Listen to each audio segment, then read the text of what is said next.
Well, if I didn't align myself with both of them, you'd never have a deal. You want me to say really terrible things about Putin and then say, "Hi, Vladimir, how are we doing on the deal?" It doesn't work that way.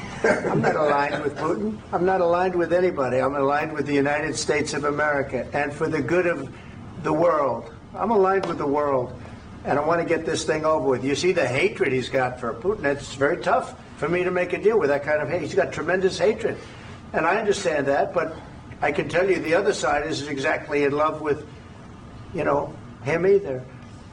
So it's not a question of alignment. I'm aligned with the world. I want to get the thing set. I'm aligned with Europe. I want to see if we can get this thing done. You want me to be tough? I could be tougher than any human being you've ever seen. I'd be so tough.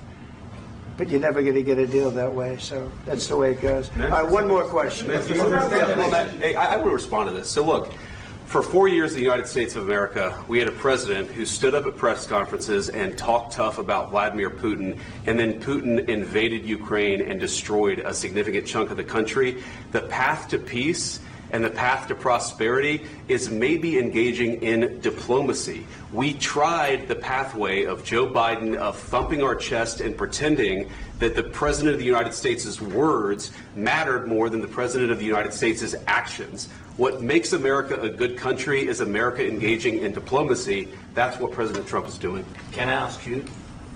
Sure. Yeah? Yeah. Okay. So he occupied our parts, big parts of Ukraine, part of East and Crimea.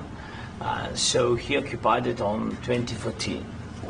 So during a lot of years, so I'm not speaking about just Biden, but those time was Obama, then President Obama, then President Trump, then President Biden, now President Trump, and God bless, now President Trump will stop him. But during 2014, nobody stopped him. He just occupied and took. He killed people. You know what the contact 2015. 2014. 2014 and 2014. Yeah. So I was not here. Yeah, but that's exactly right. Yes, but during 2014 till 2022, the situation the same. The people have been dying on the contact line. Nobody stopped him. You know that we had conversations with him, a lot of conversation, my bilateral conversation, and we signed with him, me, like a new president. In 2019, I signed with him the deal. I signed with him, Macron and Merkel, we signed ceasefire. Ceasefire. All of them told me that he will never go. We signed with him with gas contract. Gas contract. Yes, but after that, he broken this ceasefire. He killed our people and he didn't exchange prisoners. We signed the exchange of prisoners, but he didn't do it. What kind of diplomacy, JD, you are speaking about? What do you mean? I'm talking about the kind of diplomacy that's going to end the destruction of your country. Yes, but if you Mr. President, with respect, I think it's disrespectful for you to come into the Oval Office and try to litigate this in front of the American media. Right now, you guys are going around and forcing conscripts to the front lines because you have manpower problems. You should be thanking the President for trying to bring an end to this conflict. Have you ever been to Ukraine that you say what problems we have? I have been to. Count once. I've actually watched and seen the stories, and I know what happens is you bring them on a propaganda tour, Mr. President. Do you disagree that you've had problems bringing people into your military? And do you think that it's respectful to come to the Oval Office of the United States of America and attack the administration that is trying to prevent the destruction of your country? A lot of questions. Let's start from the beginning. Sure. First of all, during the war, everybody has problems, even you, but you have nice ocean and don't feel now, but you will feel it in the future. God bless. You don't know that. God bless. God bless. You will not have a war. Don't tell us what we're going to feel. We're trying to solve a problem. Don't tell us what we're going to feel. I'm not telling you. Because you're in no position to dictate that. That's exactly what you're doing. You're in no position to dictate what we're going to feel. We're going to feel very good. You will feel influence. We're going to feel very good and very strong. You will feel influence. You're right now not in a very good position. You've allowed yourself to be in a very bad position, and he happens to be right about it. From the very beginning of the war. You're not in a good position. You don't have the cards right now. With us, you start having Not cards. playing cards. Right now, you I'm don't. very You're playing serious, cards. Mr. President. You're I'm playing very cards. serious. You're I'm gambling the with the president lives of anymore. millions of people. You think- You're gambling with World War What do you- III. what do you You're speak about? gambling with What do you World speak War about? III. And Yeah. what you're doing is very disrespectful to the country, this country. I'm That's with back all to respect to you. your Far country. more than a lot of people said very they respect. should have. Have you said thank you once? This A lot entire of meeting? times. No, in this Even entire meeting, today. have you said thank Even you? today. You went to Pennsylvania and campaigned for the opposition in October. Offer some words of appreciation for the United States are of you America speaking about? and the president who's trying to save your country. Please, you think that if you will speak very loudly about the war, you He's can... not speaking loudly. He's not Yeah. speaking loudly. Your country's Can I- in big can I- trouble. can I Wait a answer? minute. No, Can you've I done a lot answer? of talking. Your country is in big trouble. I know. You're not winning. I know. You're not winning this. You have a damn good chance of we are coming out staying- okay because of Mr. us. President, we are staying in our country, staying strong from the very beginning of the war. We've been alone, and we are thankful. I said thanks You haven't in been this alone. cabinet, You and haven't not been only alone. in this We cabinet. gave you, through I this said stupid thank you. president, $350 billion. You voted we gave for you your military president. equipment, You and you voted men for are your brave, president. but they had to use our military. What about if you didn't have You our invited military me- equipment, you invited if me you to didn't speak- have our military equipment, this war would have been over in 2 weeks. In 3 okay? days, I heard it from Putin. In 3 days, this is something Maybe new. less. In 2 weeks, of course, yes. It's going to be a very hard thing to do business like this. I tell you. Just say thank you. I said a lot of accept times that there, thank you accept to that- American people. Accept that there are disagreements, and let's go litigate those disagreements rather than trying to fight it out in the American media when you're wrong. We know that you're wrong. But you see, I think it's good for the American people to see what's going on. I understand, sir. I think it's I very understand. important. That's why I kept this going so long. You have to be thankful. You don't have the I'm cards. thankful. You're buried there. Your people are dying. tell you You're again, running I low know. on soldiers. Don't- Listen, don't please, you're running Mr. low President. on soldiers.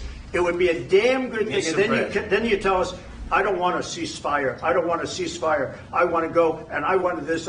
Look, if you could get a ceasefire right now, I tell you, you take it so the bullets stop flying and your men stop getting killed. Of course, we want to stop the war. But you're I saying said- you don't want a ceasefire. But I said to you, I want a ceasefire. with guarantees. Because you'll get a ceasefire faster than an agreement. Ask our people about ceasefire, what they think.